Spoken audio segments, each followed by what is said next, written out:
Ladies and gentlemen, hello and welcome to the new and improved Stephenson's Champion.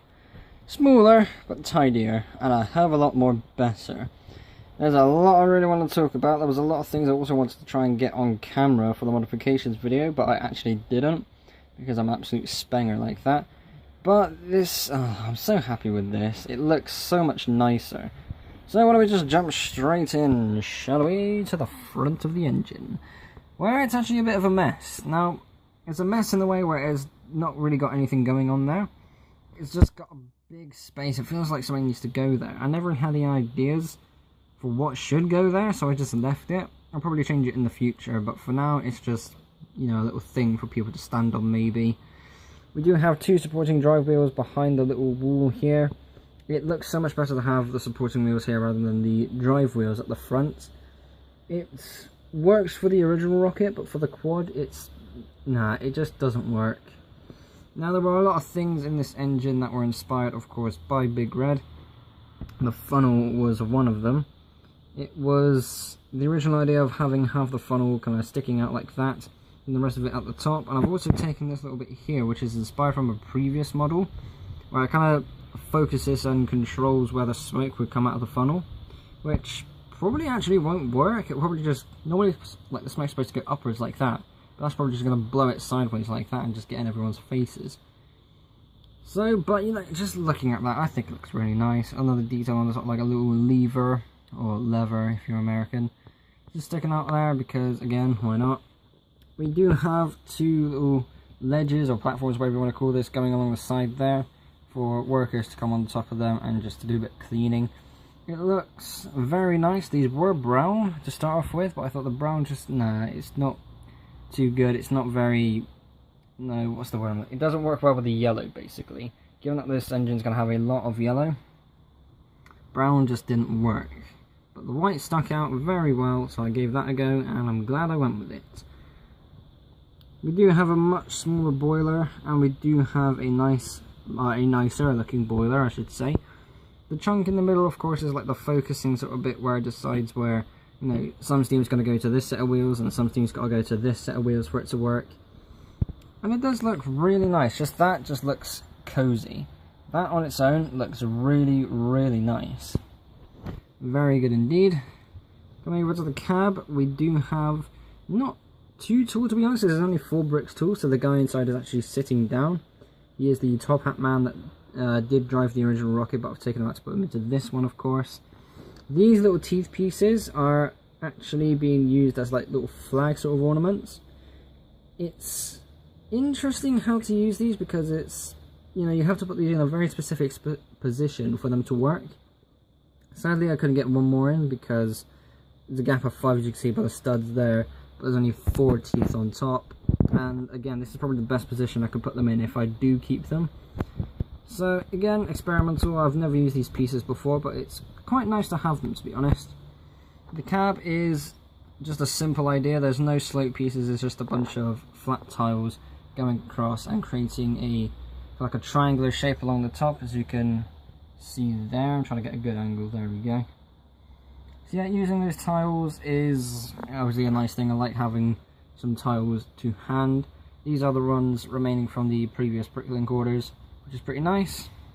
Now let's make our way to the first tender. Focus, you stupid camera. No, you nearly had it. There we go. So this was an interesting idea. So this sort of plan was originally the second tender, but now I've swapped the two around. I'm giving things a go. So this is obviously a little water barrel. I'm not actually sure what was in this barrel for the original rocket. I think it might have actually been the water. But we do have 2 little gap areas there. I don't know if I should have filled them in or not. In a way, it makes sense to not have them filled in, because, you know, maybe I could just have like crew members there or something like that. Again, not 100% certain. I didn't try anything to make the tender 8 wide this time, because we got 8 wide cab there going straight into 6 wide. I think this little area, like where the barrel sticks out, is enough in a way. It's its own little thing, and again, it works for me, so I'm happy with that. Going to the back here, we've basically got a bit of snow, basically, so this is supposed to be like a little coal holding area. Again, trying out those teeth for like ornament sakes, and we've got some arches to make it more fancy, and I think that looks nice. Like, if we got rid of the buck teeth, then I think that would look, hang on, if I just try, yeah, I think that would look nice, even better maybe without them. I don't mind removing them because, again, I've never used these bricks before, so it's going to be very interesting. I have to consider that. I've got 2 sets of drive wheels under the first tender, because obviously the first ones are underneath the boiler. So in a way, I'm kind of happy that that works out like that. It does look nicer because with the other engines, I've got 1 set of drive wheels that's kind of stuck between the 2 there, which doesn't really look good. So this looks better. I don't think I want to try and change anything to try and have like this like further back or this further forward or anything like that. It's nice, it's tidier. It's such a tidy and cozy engine. I'm going to say that a lot more in this video.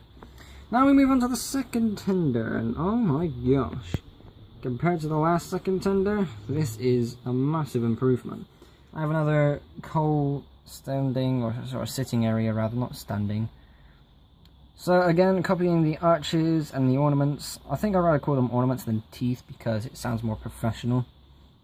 They are also level as well as this white line that's going along. I've kind of zigzagged it down. It's supposed to be one smooth line, but of course you can't really do that. So we got it going down there like that to match the base of this tender.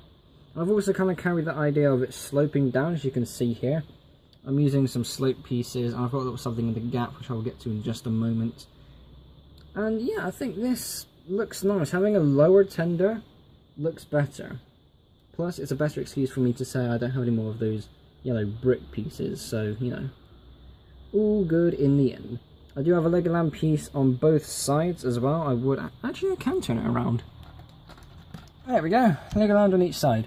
I'm so glad I have 2, otherwise I probably would be using that Legoland piece on the back of the engine, like on the back of the tender rather, like here, but that would mean you wouldn't actually see it, so it's not really good. But I like that that's actually a thing though, and I'm glad I have some of those pieces because it's really cool. Got some of these fence pieces, of course. I got a little something just to fill the boring gap there because, you know, it's just a field of studs and that is not happening. So we got some of these little roof plates, and just another wheel, just, you know, decorational sake, just to have that on there. So if we finish off by having this was supposed to be one of the funnels for these. I think that actually needs to move to that gap, so that's something else to work on. But I like the idea of having another funnel in like one of the tenders. So I tell you what, just to try it out, can I take it out without breaking anything? Oh Christ. That'll do. So if that was like there, just make it a little bit taller maybe. Yeah, I think that could work. Oh, sorry. Oh, I've got a couple more changes to make, I think. But for now, it is very good. Even so, it's good enough for me. Now, I think I've become a little bit obsessive with making these action shot videos, but I'm not going to do one for this model. Well, not for its own video at least. I'll probably do one of it just on the go. And yeah, I mean, it's so much better. I'm glad I get to do this because I very nearly just left this engine in its previous state. I thought, you know what, I've made it, so I'm not going to be bothered to do anything else with it. But this, I'm just so happy. So yeah, there we go. Thank you all for watching. Be sure to like and subscribe if you haven't already. I will see you all in the next episode. Bye bye.